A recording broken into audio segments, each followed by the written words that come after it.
शास्त्रों में मुनि महाराजों के आहार के उल्लेख हैं, जिसमें स्पष्ट लिखा है कि नवदा भक्ति पूर्वक आहार दिया। लेकिन पूरे शास्त्रों में कहीं भी आरिका को आहार के समय नवदा भक्ति पूर्वक आहार दिया ऐसा उल्लेख नहीं है। कुछ लोग दलील देते हैं कि रत्नानंद साहब का आचार में ऐसा उल्लेख नहीं है। कुछ लोग दलील देते हैं कि रत्नानंद साहब का आचार में 9 कोटि सुविशुद्ध है, 9 कोटि से विशुद्ध होकर के दान देना चाहिए। तो वो 9 कोटि का नवदा भक्ति नहीं है, वो मन वचन काय कृत कारत अनुमोदना शमरम समारम इसकी शुद्धि है।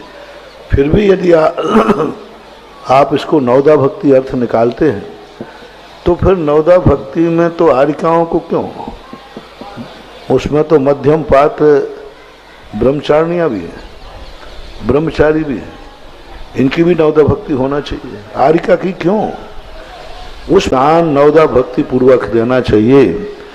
तो मध्यम पात्र में तो ब्रह्मचारी भी आएगा, ब्रह्मचारिणी भी आएगी, तो ब्रह्मचारिणी की नवदा भक्ति पूर्वक आहार देना चाहिए। घर में प्रतिमाधारी है तो उसको नवदा भक्ति पूर्वक आहार करना चाहिए। और फिर जघन्य पात्र चौथे गुण स्थानवर्ती भी है, तो चौथे गुण स्थानवर्ती को भी नवदा भक्ति पूर्वक आहार देना चाहिए। अब मियाँ बीवी घर में दोनों सम्यक दृष्टि हैं, तो दोनों एक दूसरे की नवदा भक्ति करें। पति को जब आहार करना हो तो पत्नी पड़ गा रहे स्वामी जी, अब क्या बोलोगे पता नहीं मुझे, स्वामी तक तो चल जाएगा, फिर आगे क्या बोलोगे? नमोस्तु नमोस्तु परग्रहण करोगे, फायदा कहाँ से करोगे? और फिर पत्नी को भोजन करना है तो फिर क्या होगा? वो भी त्यागी है, प्रतिमाधारी है और सम्यक दृष्टि है। अब दूसरा है नहीं तो फिर पति जी कहेंगे हे, अब क्या बोलोगे? हे स्वामिनी मतलब कुछ लोग इतना अविवेक कर देते हैं कि निकालते नहीं कि यदि हम यहाँ 9 कोटि का नवदा भक्ति निकाल लेंगे तो कितना अनर्थ हो जाएगा।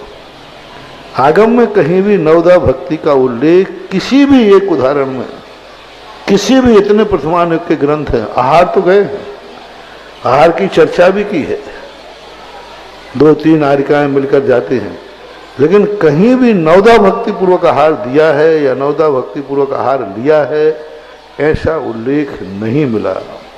कहीं भी ये देखने में नहीं आया कि माता जी आई और श्रावक ने उनको फड़ग्रहण किया, पाद प्रक्षालन किया, पूजा की, ऐसा कोई उल्लेख नहीं मिला।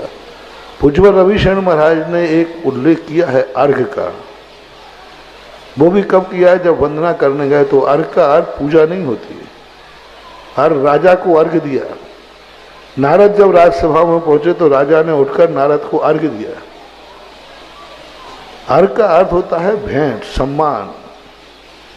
तो वहां अर्घ का है ना, वो दर्शन के लिए गए रामचंद्र जी वगैरह, तो वहां सीता जी के लिए अर्घ समर्पण किया। तो अर्घ समर्पण शब्द किया है, समर्पण में और स्वाहा में अंतर है। तो इस प्रकार के उल्लेखों को आगम के तजैती से हम खोजेंगे तो आगम में तो कहीं नवदा भक्ति नहीं मिली, और आगम में नवदा भक्ति का उल्लेख है भी नहीं। नवदा भक्ति के मात मुनि महाराज ही पात्र हैं, उससे नीचे वाला नवदा भक्ति का पात्र नहीं है।